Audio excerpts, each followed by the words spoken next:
Happy to be joined on Locked on Canes by a man who is a legendary journalist and a legendary alumnus of the University of Miami, also Miami Beach High.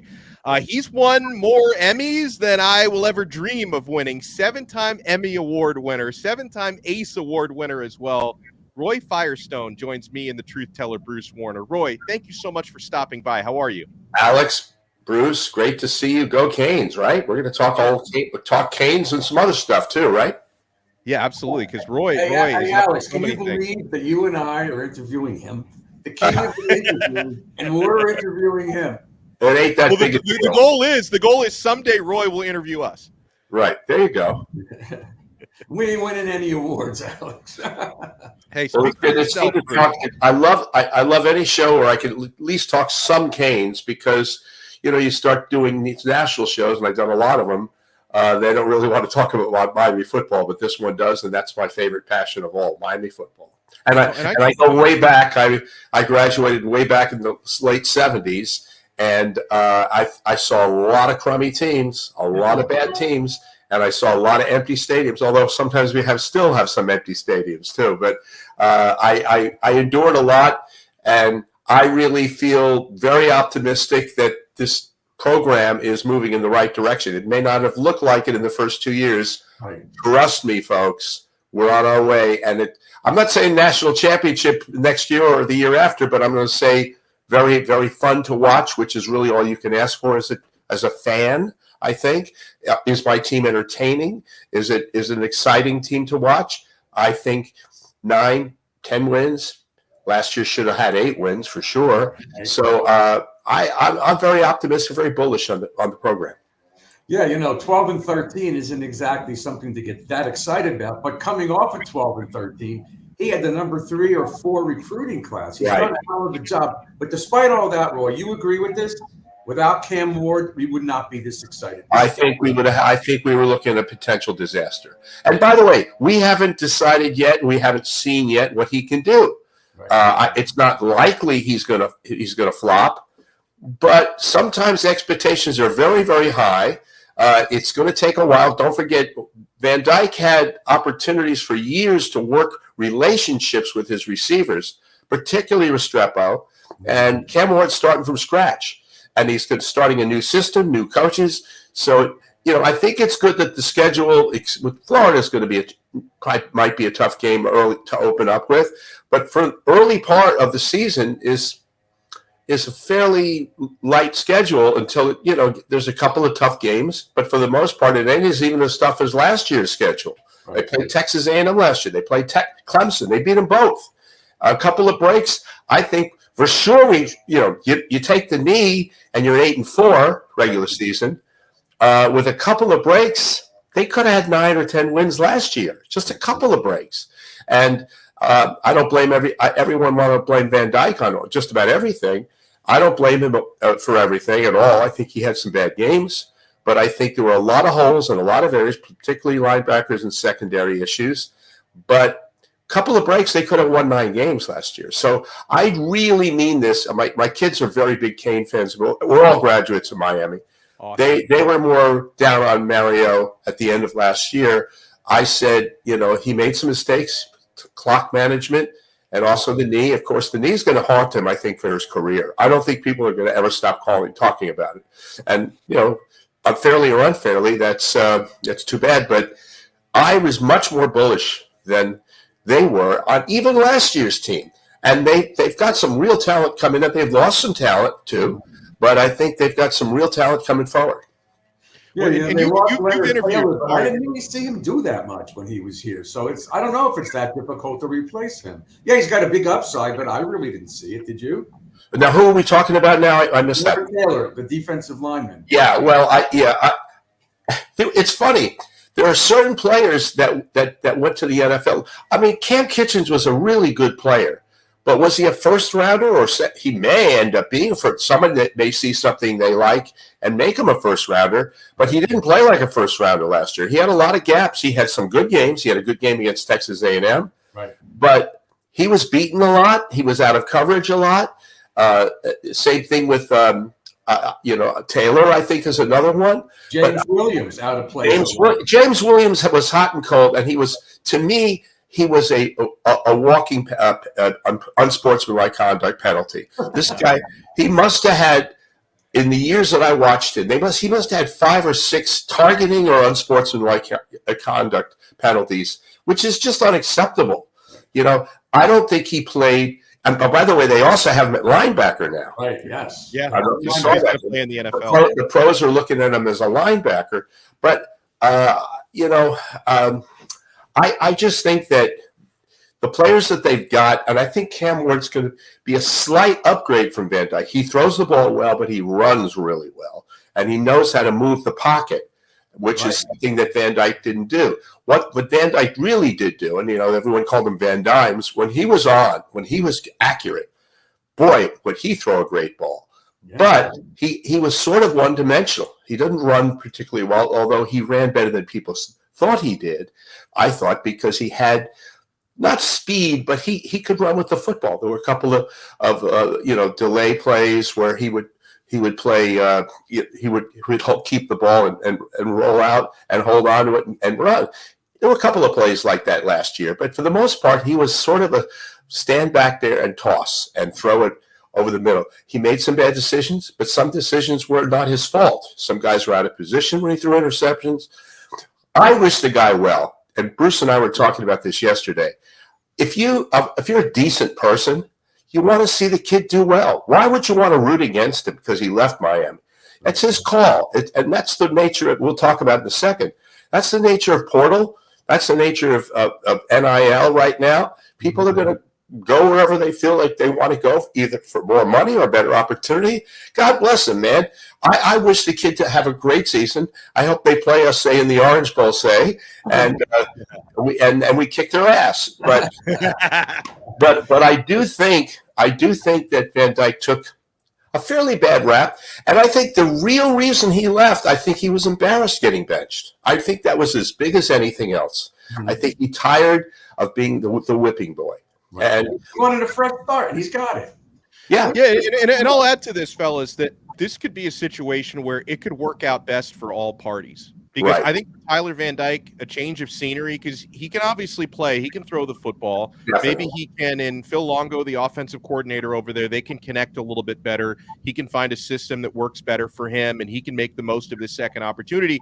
Obviously, you guys both mentioned Cam Ward, who now gets an opportunity to try to raise his NFL draft stock for another year, and then Miami benefits from having him. So this could be like a triple win scenario, Roy, where Miami wins, Van Dyke wins, and Ward wins. I hope they all win. I mean, there's plenty of room for everyone to succeed. This whole era of people down on other people because they made a decision for themselves in their career or their lives, for whatever reasons, excepting when people, and this is a whole different other subject, but people hang people out to dry. For example, Chip Kelly at UCLA, or even Saban leaving the Dolphins after saying he was staying, or a lot of coaches who will do that, just split and leave a program hanging, which is what happened at UCLA particularly, but it's happened at other schools too, with Dabo, with Jimbo, I should say, Fisher, and it goes on and on. Hey, here's the thing: loyalty in sports, be it a player, a front office guy. We just lost Alonzo, Highsmith, player, coaches. There's no loyalty anymore. It's every man for himself, and it's only going to stay that way. It's going to be that way going forward. This whole idea is I'm here for the team. I'll never leave you guys. That's BS. I think more and more now we're seeing what it's all about. Am I getting the playing time? Am I getting the money? But here's what bothers me about NIL. And also portal, more portal than NIL. I said, well, NIL is an issue too, because I want more money. Then I'm making $1 million here. I could get $2 million there. Yeah. It's going to turn into, it is the Wild Wild West. But what bothers me is now you are learning that some of these players are thin-skinned. They get chewed out by their coach. They may talk about bolting.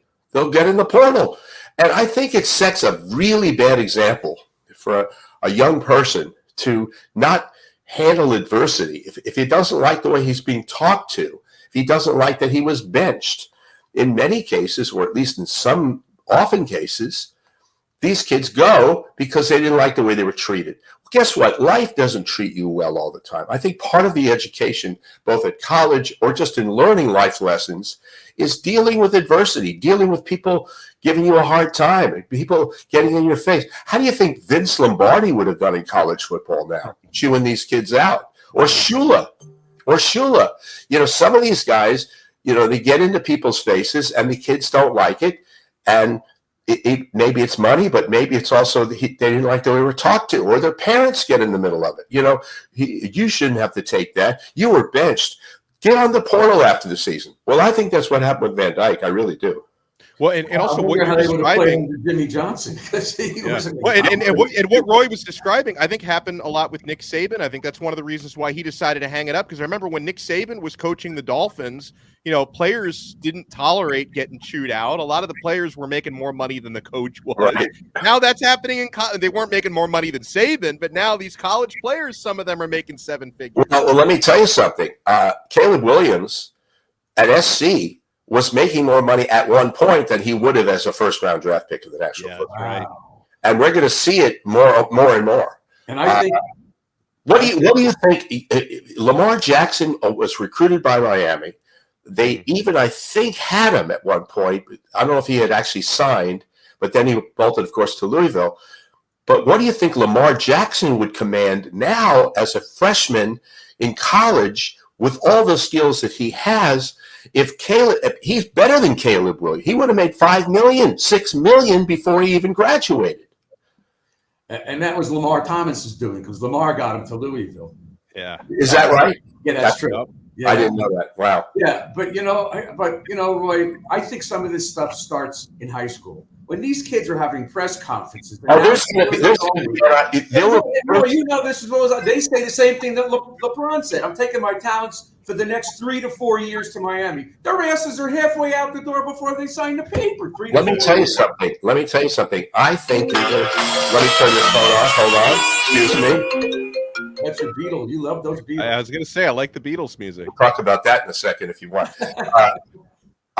I think that you're in a situation where it's only going to get worse, but you're going to see NIL. I'm going to tell you right now, it's going to happen in high school. It's going to happen. It is. Yeah. There's going to be, maybe it'll be under the table somewhat. Maybe it's going on right now that we don't know about. It's legal in California, and it may be legal in Florida soon.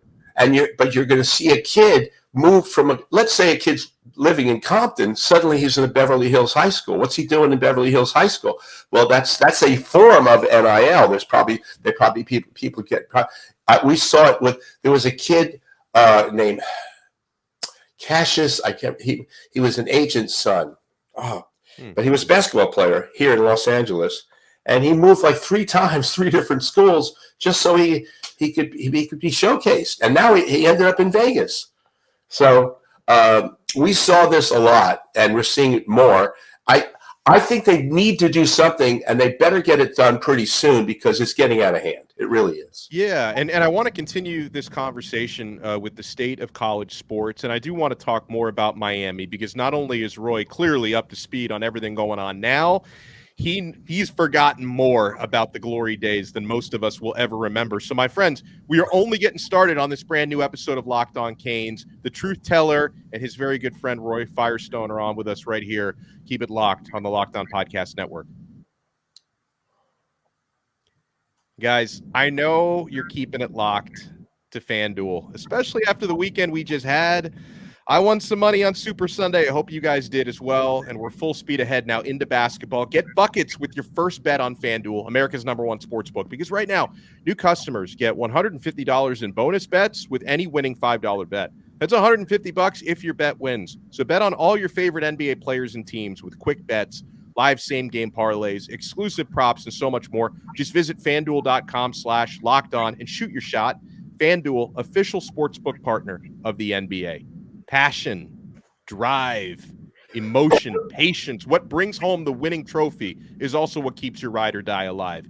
eBay Motors has everything you need to maintain your vehicle and level it up to peak performance, from superchargers, roof racks, exhaust kits, LED headlights, and more. Whether you're into speed, power, or style, eBay Motors has got you covered.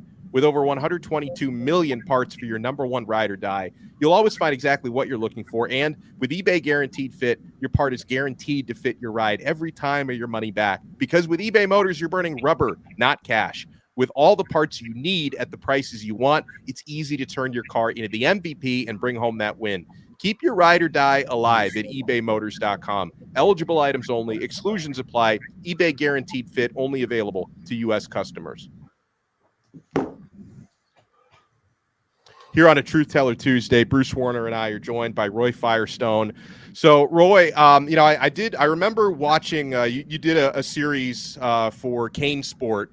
Right. Miami Legends, or Goats. And, one of the people you interviewed, I think it was right after he got hired to be the head coach at Miami, was Mario Cristobal. You, I'm sure, covered him during his playing days and his previous coaching days at Miami as well. Is he going to be the guy, Roy, to bring us back? Well, he's certainly recruiting that way. These players are really quality players. I mean, I don't think, Rick had the best team in the last 10 to 15 years. I just watched last night. They're crushing Notre Dame at Hard Rock. I think it was 48-6 or 48-8, something like that, or 46-8. That was the best live performance, in-person performance I ever, including the glory years, that I ever saw a team play. And Rick had good players, Travis Homer and, people like that, and Cager, and obviously some good defensive, Chad Thomas, and all those kind of players. Pretty good. I think Cristobal has better players right now. I don't think they put it all together. My criticism, and I'll talk about personal stuff about Mario in a second.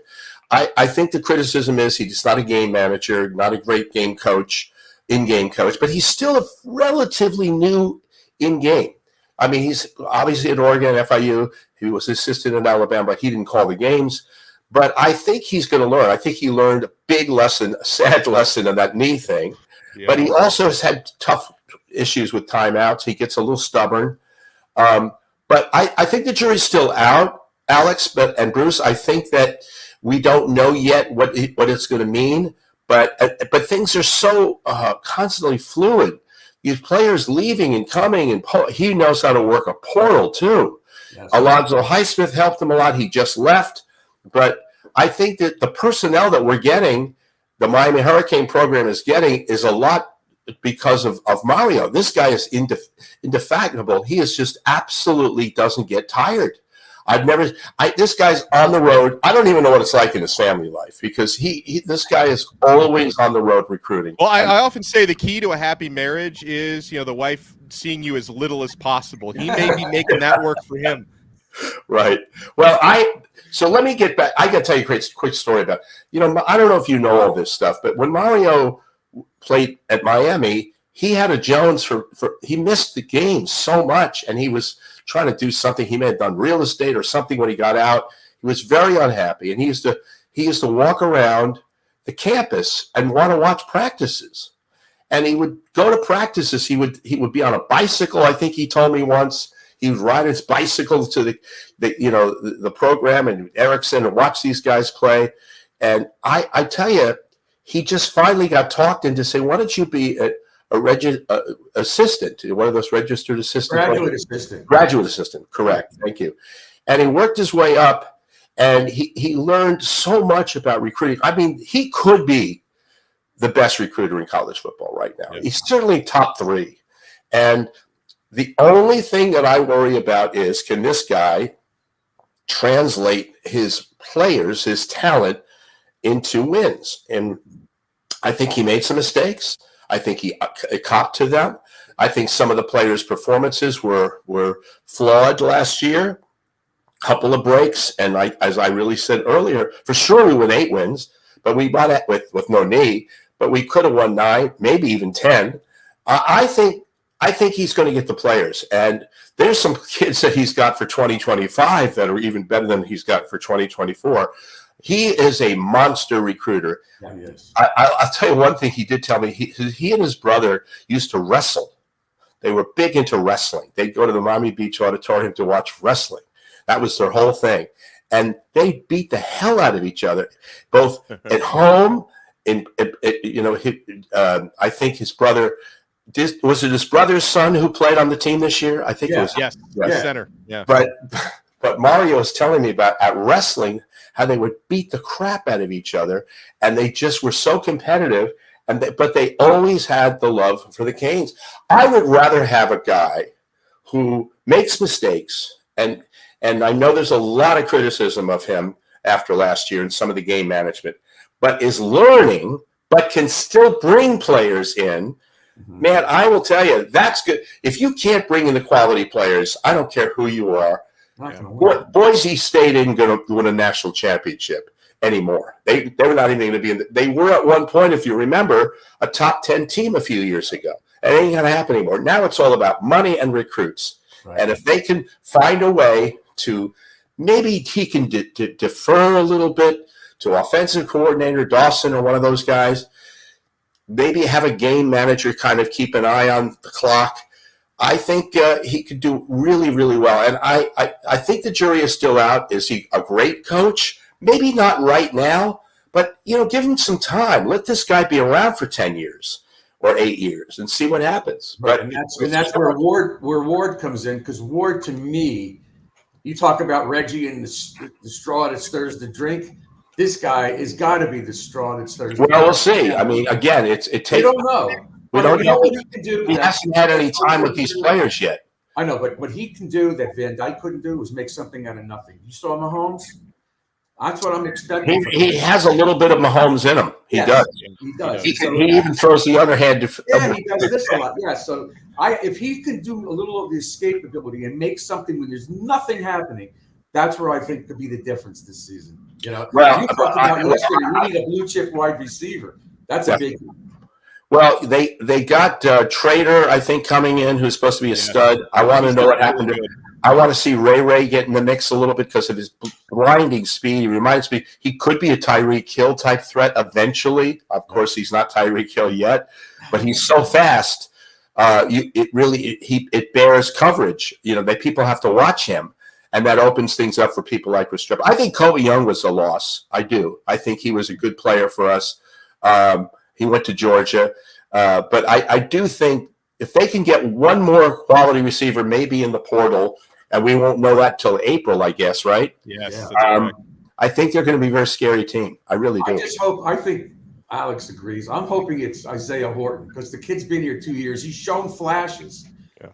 If he could get a little faster with his size, because he's bigger, I think that could be a big deal for us. Well, Miami and the tight ends better get healthy. In the years of the national title, the 2001 team, you had Shockey, you had Andre Johnson, all those guys.